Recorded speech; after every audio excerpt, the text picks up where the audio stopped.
Mensajes de salvación para leer. Título de este mensaje. Una explicación de Colosenses 3:5 en la Biblia. Colosenses 3:5 dice, por tanto, hagan morir todo lo que es propio de la naturaleza mundana, inmoralidades sexuales, impureza, bajas pasiones, malos deseos, y avaricia, la cual es idolatría. Colosenses 3:5. Los detalles. En este vídeo se explica cada una de las 6 partes que forman a Colosenses 3:5. Así que empezamos con, hacer morir todo lo que es propio de la naturaleza mundana. Esto conlleva la conversión a Cristo, la cual es un morir en la carne para nacer en el Espíritu, como le dijo Jesús a Nicodemo, cuando le dijo, es necesario nacer de nuevo. Convertirnos a Cristo significa nacer de nuevo, y estar sujeto al Espíritu. Al nacer de nuevo, comenzamos a esperar a que el propio cuerpo muera, cuando sea la voluntad de Dios, para luego prepararnos para nacer completamente en el reino espiritual, pues cuando Cristo regrese, los hijos de Dios estaremos al nivel de los ángeles de Dios. Por eso, el que verdaderamente ha nacido de nuevo, no le teme a la muerte, porque tiene fe suficiente en Dios de que Él estará cuidando a sus hijos. Algunos seguidores de Cristo, a quienes se les ha predicado el Evangelio, han tomado conocimiento de lo que Cristo pide de ellos, y aun viendo la luz, no han podido salir del estado de oscuridad espiritual. Porque están influenciados por las fuerzas oscuras, y arraigados al mundo. El Señor es claro, cuando hace saber que aquellas personas que no se hayan salido de lo desagradable a Dios, como les sucede a los que cometen inmoralidades sexuales, a los hechiceros, idólatras, etc., no pasarán a la vida eterna en el reino de Jesucristo. Por eso debemos andar como Cristo pide, lo cual quiere decir, ser una persona piadosa, santa, sabia, andar en amor, en paz, y en la verdad, y a la vez, haciendo buenas obras a todos los que podamos, y guardando los mandamientos del Señor. En Hechos 10:38, el autor de este libro dijo cómo Jesús anduvo. Si Él anduvo haciendo bienes, nosotros también debemos imitarle con el mismo amor y dedicación de Él. La vida de Cristo fue un ejemplo para nosotros en cuanto a santidad, amor, obediencia a los mandamientos de su Padre, sobriedad, sabiduría, piedad, fe, paciencia, y oración. En 1 de Juan 1:7 la Biblia dice, pero si andamos en luz, como Él está en luz, tenemos comunión unos con otros. Sin embargo, para lograr la superación espiritual, tenemos que salir de lo pecaminoso en nosotros. Dios está interesado en que cada persona crezca en lo espiritual, en lo financiero, emocional, familiar, etc. El Señor quiere que seamos tan bendecidos que podamos bendecir a otros. Debemos entender que nunca nadie por sí mismo será capaz de obtener la victoria ante el pecado. Por eso debemos dar libertad al Espíritu Santo para que, Él actúe en nosotros, y así Cristo nos dé la victoria. Por eso debemos obedecer a Dios. Pues Dios nos brinda ayuda para salir adelante. Así que saquemos todo aquello que afecta negativamente nuestra relación con Dios. La segunda parte a tratar es acerca de las inmoralidades sexuales. Nuestro versículo de hoy menciona 6 facetas que debemos vencer, y cuando ya las habremos superado, estaremos en camino a salir del hombre animal. Pues los actos en esas facetas generalmente los practica el hombre mundano, ver 1 de Corintios 2:14. Lo primero que debemos dominar es la fornicación. En su significado estricto, la fornicación se refiere a actividades sexuales en las que no hay compromiso de parejas de la manera como Dios ha establecido. La verdad es que Dios no prohíbe el sexo, al contrario, Él lo aprueba. Pero en forma sana, bajo la legalidad según el punto de vista del Señor. Dios creó al hombre con todo su potencial viril, y a la mujer con todo su potencial femenino, para que disfruten de la sexualidad, pero en pareja, en matrimonio como a Dios le agrada. La desobediencia a la norma divina del matrimonio, ha traído como consecuencia, enfermedades de transmisión sexual, incluyendo el SIDA, y discordias que conllevan a asesinatos por motivos de celos. Dios y Cristo nos piden que vivamos en santidad, entendiendo por santidad el estar apartado para Cristo, evitando toda relación que nos aleje de Él. Pablo, quien fue conocedor de las debilidades de los hombres, escribió el versículo de hoy a los colosenses, de Colosas, aconsejándoles estas cosas, y dándoles una orientación que también debe ser el comportamiento de toda persona convertida a Cristo. La Biblia nos da instrucciones detalladas sobre cómo debe ser la vida del seguidor de Cristo, y la Biblia es todo lo que necesitamos para saber cómo vivir esa vida. La pareja, varón y hembra, debe estar casada en el corazón, porque si no está casada en el corazón, de nada sirve estar casada bajo un documento.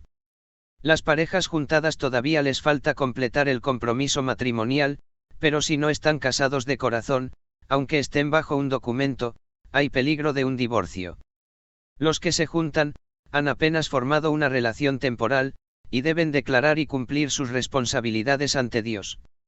Esto debemos tomarlo muy en serio, porque la Biblia dice, no se dejen engañar, ni los fornicarios, ni los idólatras, ni los adúlteros, ni los sodomitas, homosexuales, ni los pervertidos sexuales heredarán el reino de Dios, en 1 Corintios 6, 9, 10.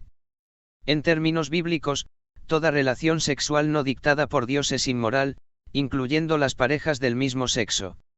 Dios nos habla en sus preceptos, y su norma es clara, cuando dice, que nos abstengamos de las inmoralidades sexuales, de las cuales cosas, si se cuidan de ellas, bien hacen, en Hechos 15:29.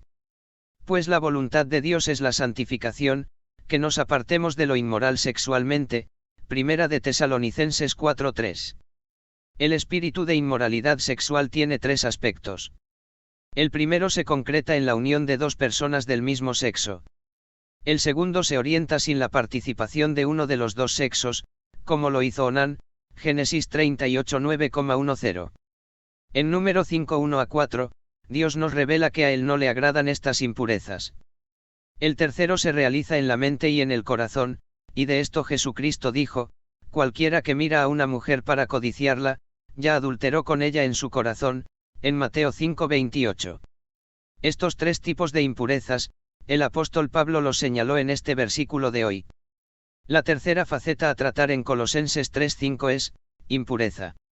Aquí el apóstol Pablo, mayormente se refiere a relaciones sexuales inapropiadas, que van contra la naturaleza. Por ejemplos, hombre con hombre, mujer con mujer, y aberraciones entre hombre y mujer, como es el sexo oral, anal, sadomasoquismo, etc. Hebreos 13:4 en la Biblia dice, honroso sea en todo el matrimonio, y el lecho sin mancilla, pero a los fornicarios y a los adúlteros los juzgará Dios. La norma de Dios para el sexo demanda una relación pura y hermosa. El Creador diseñó el sexo para ser disfrutado en una relación marido-mujer, para procrear en unidad espiritual, ver Génesis 1:28. Por eso Génesis 2:24 dice, por tanto, dejará el hombre a su padre y a su madre, y se unirá a su mujer, y serán una sola carne. El fumar y el uso de las drogas ilegales también son impurezas. La Biblia no habla directamente de estas cosas, porque esas cosas no se practicaban entre los judíos mientras se escribía la Biblia. Dios se ha preocupado constantemente de comunicar su pureza a su pueblo.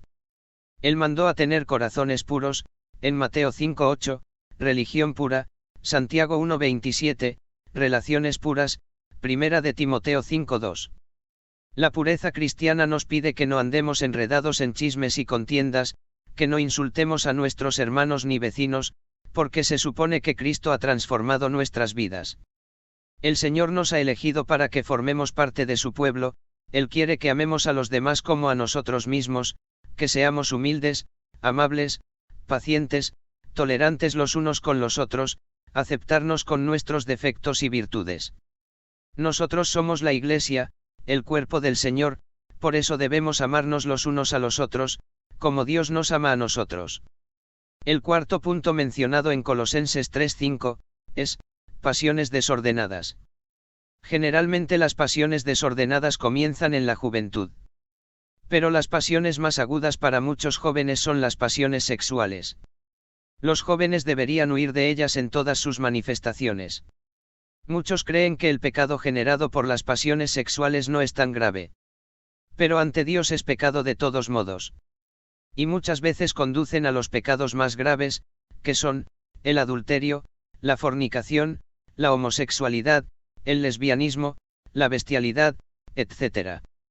Estas cosas Dios las ha juzgado ya en su palabra, y llevan a la muerte.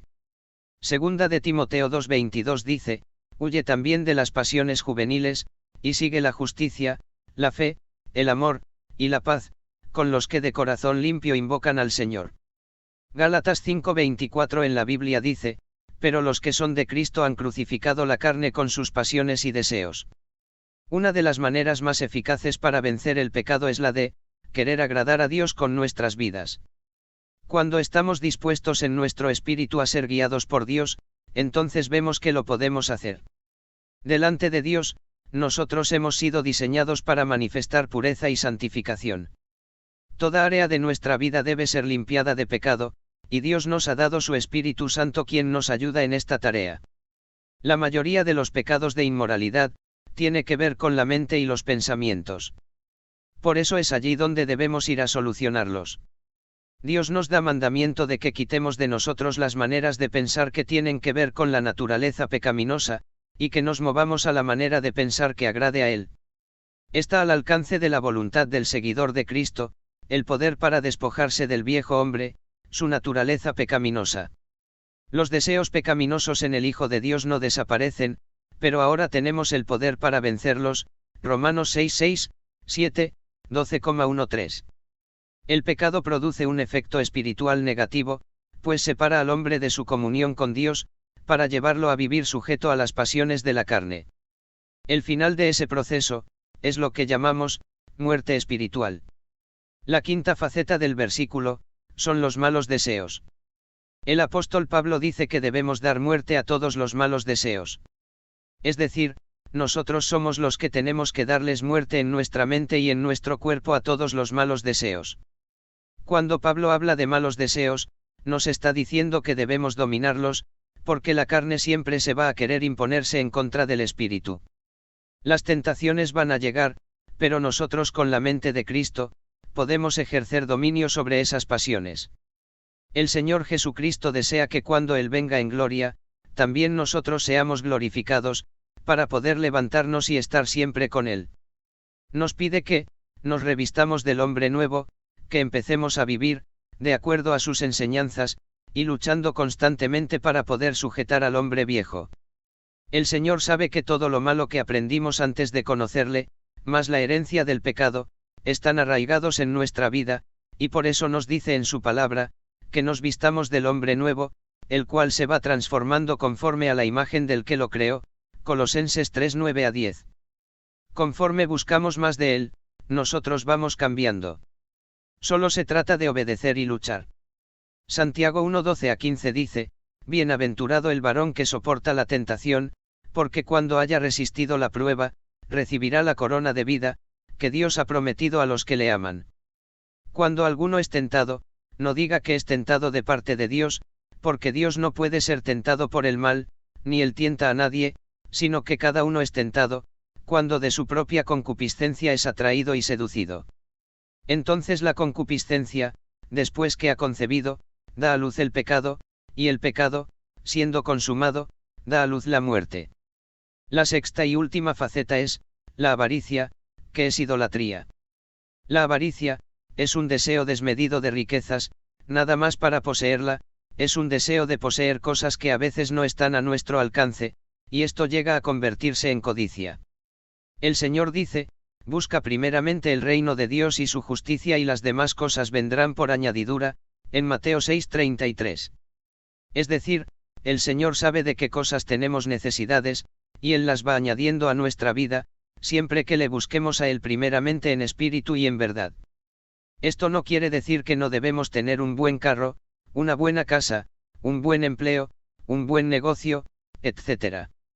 Aunque, no todo aquel que se esfuerza alcanza bendiciones deseadas. Dios permite como a Él le agrade, y a veces da más a unos que a otros. Porque esa es su voluntad.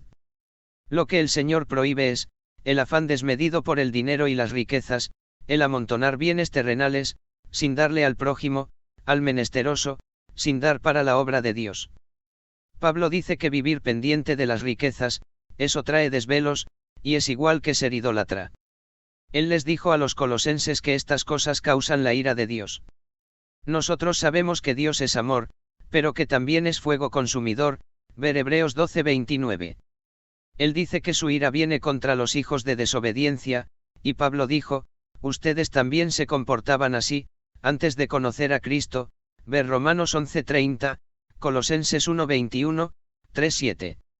Ahora somos nuevas criaturas en Cristo, y al bautizarnos, nosotros reconocimos que estamos muerto para el mundo y vivo para Cristo.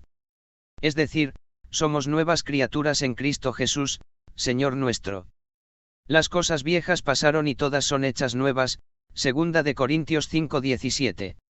La avaricia es uno de los peligros más grandes en el mundo, pues la misma se transforma en idolatría, porque toma posesión del corazón, los afectos, que pertenece a Dios, y lo convence que deben confiar en las riquezas que son inciertas, 1 de Timoteo 6:17, convirtiéndolas en la fuerza motriz de la vida de las personas.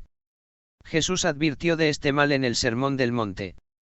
Jesús dijo, ninguno puede servir a dos señores, porque, o aborrecerá al uno y amará al otro, o estimará al uno y menospreciará al otro. No podrán servir a Dios y a las riquezas, en Mateo 6:24. El remedio lo ofreció Jesús en los versículos anteriores, 19 a 21. Para ser discípulos de Jesús, es indispensable que el creyente destruya la vida avariciosa, que quite ese ídolo del corazón. Jesús en Lucas 12:15 dice, miren, y guárdense de toda avaricia, porque la vida del hombre no consiste en la abundancia de los bienes que posee, Lucas 12:15. Para muchos, la vida es precisamente esto, la abundancia de bienes que poseen, y la comodidad y placer que les traen. Se acostumbran tanto a ellos que cuando le falta algo se vuelven locos, o están deprimidos hasta conseguirlo. Sin embargo, la vida del hombre no consiste en las cosas materiales. No son parte integral de la vida, y es un equívoco dejar que éstas controlen la vida.